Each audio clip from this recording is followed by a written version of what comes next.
Hello everyone, my self doctor Rita Jain. आज हम NCERT 12th micro economics lesson 4 में इस बात का अध्ययन करेंगे कि एक पूर्ण प्रतिस्पर्धी बाजार की क्या विशेषताएं होती हैं। पहली विशेषता है क्रेता और विक्रेता की संख्या अधिक, large number of buyers and sellers. तो पूर्ण प्रतियोगिता बाजार में क्रेता और विक्रेता की संख्या अत्यधिक होती है। क्रेता और विक्रेता की संख्या अधिक होने का परिणाम क्या होता है, तो इसे हम एक एग्जाम्पल से देखते हैं कि इसमें क्रेता और विक्रेता जो होते हैं वो ना तो क्रेता मांग को प्रभावित कर सकता है और ना ही विक्रेता पूर्ति को प्रभावित कर सकता है। ऐसा क्यों होता है ये देखते हैं। देखिए, आज आप बाज़ार जाते हैं तो क्या होता है कि मान लीजिए ये विक्रेता है और ये क्रेता है।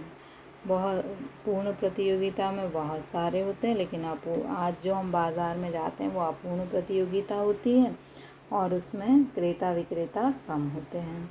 तो आज ये जो परचेज़र है, ये सेलर है, विक्रेता है, और ये परचेज़र है, क्रेता है।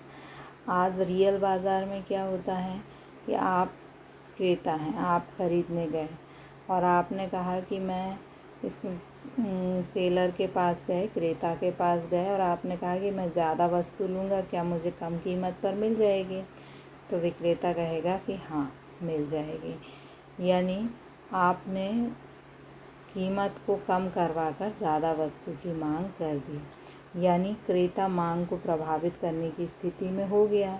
अब पूर्ण प्रतियोगिता में देखिए, पूर्ण प्रतियोगिता में जो क्रेता और विक्रेता होते हैं वो बहुत सारे होते हैं, कम नहीं होते, अनलिमिटेड होते हैं। अब जब ये बहुत अधिक होते हैं तो उसका परिणाम क्या होता है कि और वस्तु की कीमत भी क्या होती है, एक ही होती है। चाहे आप कम वस्तु लें या अधिक वस्तु लें, वस्तु आपको एक ही कीमत पर मिलेगी। और जो वस्तुएं होती हैं वो एक जैसी होती हैं। वस्तुएं दिखने में कैसी होती हैं, एक जैसी होती हैं। तो जब वस्तु की कीमत एक ही होती है तो अब ये जो क्रेता था इसने कीमत को कम करवा के ज़्यादा वस्तु खरीदी थी रियल मार्केट में, लेकिन पूर्ण प्रतियोगिता बाज़ार में क्या होता है, चाहे आप कम वस्तु लें या आप अधिक वस्तु लें, आपको एक ही कीमत में मिलेगी। इसलिए पूर्ण प्रतियोगिता बाज़ार में क्या होता है, क्रेता किसी वस्तु की मांग को प्रभावित करने की स्थिति में नहीं होता है।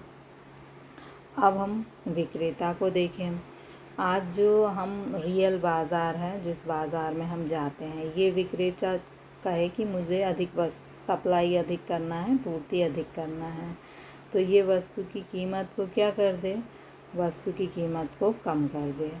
तो ये जो अन्य क्रेता हैं, अन्य विक्रेताओं से जो वस्तु खरीद रहे थे, ये सारे इसी विक्रेता से वस्तु खरीदेंगे क्योंकि ये कम कीमत पर वस्तु बेच रहा है। तो इस विक्रेता की जो पूर्ति होगी वो क्या हो जाएगी, बढ़ जाएगी। यानी रियल बाज़ार में जो विक्रेता होता है वो इस कंडीशन में होता है कि वो पूर्ति को प्रभावित कर सकता है। लेकिन अब हम पूर्ण प्रतियोगिता बाज़ार में देखें, इसमें विक्रेता पूर्ति को प्रभावित नहीं कर सकता। क्यों नहीं कर सकता? क्योंकि वस्तु की कीमत कैसी होती है, एक होती है, और इस कीमत पर ही वह चाहे कम वस्तु बेचे या अधिक वस्तु बेचे, इसलिए वह पूर्ति को प्रभावित नहीं कर सकता है। अब हम देखते हैं कि आप कॉपी में क्या लिखेंगे। आपको लिखना है कि पूर्ण प्रतियोगिता बाज़ार में क्रेता और विक्रेता की संख्या अधिक होती है। चूँकि वस्तु की कीमत एक होती है, इसलिए क्रेता और विक्रेता वस्तु ना तो क्रेता मांग को प्रभावित कर सकता है और ना ही विक्रेता पूर्ति को प्रभावित कर सकता है। दूसरा है समरूप वस्तु। पूर्ण प्रतियोगिता बाज़ार में वस्तुएं समरूप होती हैं। कैसे समरूप होती हैं देखते हैं हम।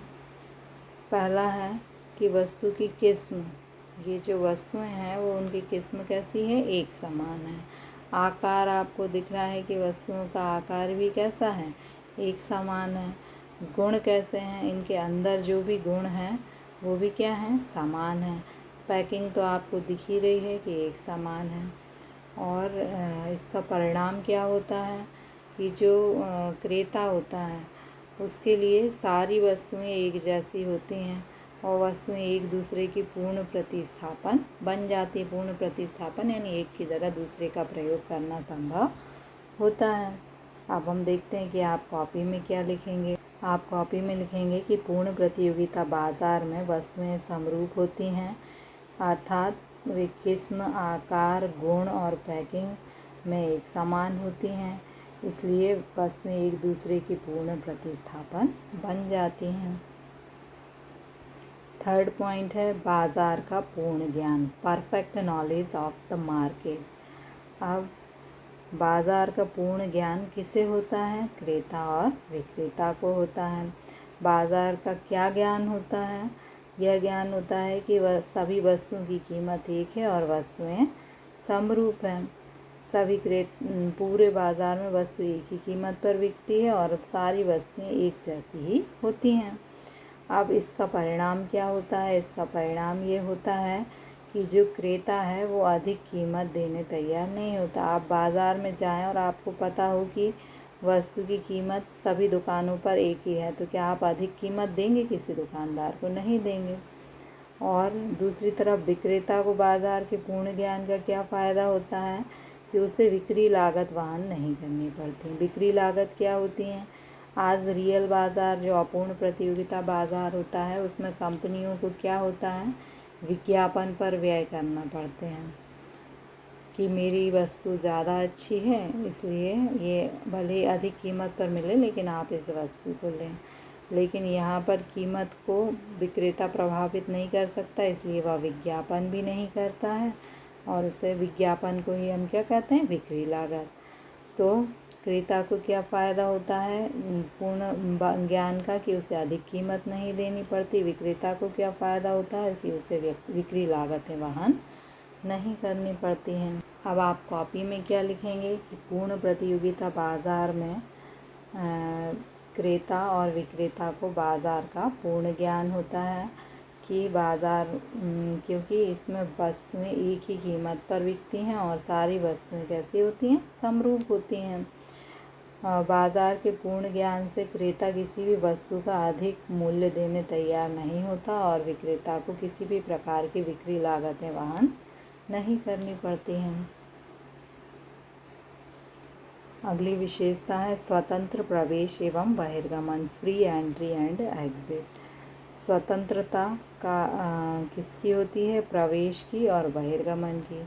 प्रवेश का अर्थ है कि यदि मान लीजिए कि एक फर्म है और इसे बहुत अधिक लाभ हो रहा है, तो इस व्यापार में और भी फर्में प्रवेश कर सकती हैं। कैसे प्रवेश कर सकती हैं? क्योंकि पूर्ण प्रतियोगिता बाज़ार में क्या होता है कि ना तो कोई कानूनी बाधा होती है, सरकारी कृत्रिम रुकावट नहीं होती। अब हम रियल बाज़ार में देखें कि रियल बाज़ार में क्या होता है कि यदि आपको कोई व्यापार प्रारंभ करना है तो आपको लाइसेंस लेना होगा। यदि एकाधिकारी है तो वो कई प्रकार की बाधाएं उपस्थित कर सकता है। परंतु पूर्ण प्रतियोगिता बाज़ार में क्या होता है? यदि किसी कंपनी को लाभ होता है तो फर्म में उस लाभ से प्रेरित होकर कई नई फर्में प्रवेश कर सकती है। किसी भी प्रकार की कोई रुकावट नहीं होती है। स्वतंत्र बहिर्गमन को देखें। स्वतंत्र बहिर्गमन का अर्थ है कि यदि मान लीजिए कि किसी फर्म को हानि हो रही है तो वो फर्म व्यापार को छोड़कर जा सकती है किसी भी प्रकार की बाधा के बिना। तो आप कॉपी में क्या लिखेंगे? पूर्ण प्रतियोगिता बाज़ार में फर्मों को प्रवेश और बहिर्गमन की स्वतंत्रता होती है। लाभ से प्रेरित होकर नई फर्में व्यापार में प्रवेश कर सकती हैं और यदि किसी फर्म को हानि होती है तो वह बिना किसी बाधा के फर्म को छोड़कर जा सकती हैं, उद्योग को छोड़कर जा सकती हैं। पूर्ण गतिशीलता, परफेक्ट मोबिलिटी। पूर्ण गतिशीलता का अर्थ है किसे पूर्ण गतिशीलता है? वस्तु को और उत्पादन के साधनों को। पूर्ण गतिशीलता का अर्थ क्या होता है कि बिना रोक टोक एक स्थान से दूसरे स्थान आ जा सकती हैं। जैसे मान लीजिए कि आपकी वस्तु पूर्ण प्रतियोगिता में एक स्थान पर नहीं बिक रही है, तो आप क्या करेंगे, वस्तु को किसी और स्थान पर जाके बेचेंगे। ऐसे ही जो उत्पादन के साधन होते हैं उन्हें यदि किसी एक स्थान पर रोज़गार नहीं मिल रहा है तो वो क्या करेंगे, किसी दूसरे स्थान पर जाकर रोज़गार करेंगे, जिससे कि उन्हें अधिक पारिश्रमिक। मान लीजिए कि आपको अपने स्थान पर कम पारिश्रमिक मिल रहा है तो आप दूसरे स्थान पर जाकर काम कर सकते हैं जहां आपको अधिक पारिश्रमिक प्राप्त हो सके। तो आपको लिखना क्या है कि पूर्ण गतिशीलता का अर्थ है कि बिना रोक टोक वस्तुएं और सेवाएं एक स्थान से दूसरे स्थान आ जा सकती हैं। इसका परिणाम क्या होता है कि उत्पादन के साधनों को अधिक पारिश्रमिक मिलता है और वस्तुओं की बिक्री से अधिक लाभ प्राप्त किया जा सकता है। Okay, thank you.